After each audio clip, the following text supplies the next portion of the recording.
بسم الله الرحمن الرحيم. وما لنا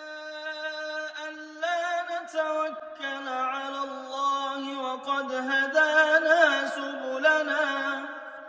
ولنصبرن على ما آذيتمونا وعلى الله فليتوكل المتوكلون. وقال الذين كفروا لرسلهم لنخرجنكم من أرضنا أو لتعودن في ملتنا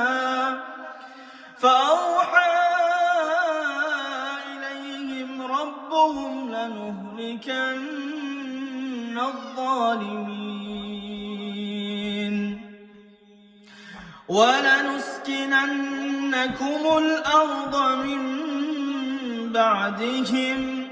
ذلك لمن خاف مقامي وخاف وعيد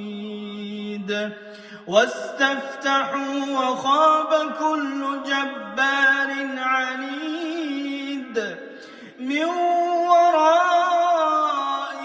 جهنم ويسقى من ماء صديد يتجرعه ولا يكاد يسيغه ويأتيه الموت من كل مكان وما هو بميت ومن ورائه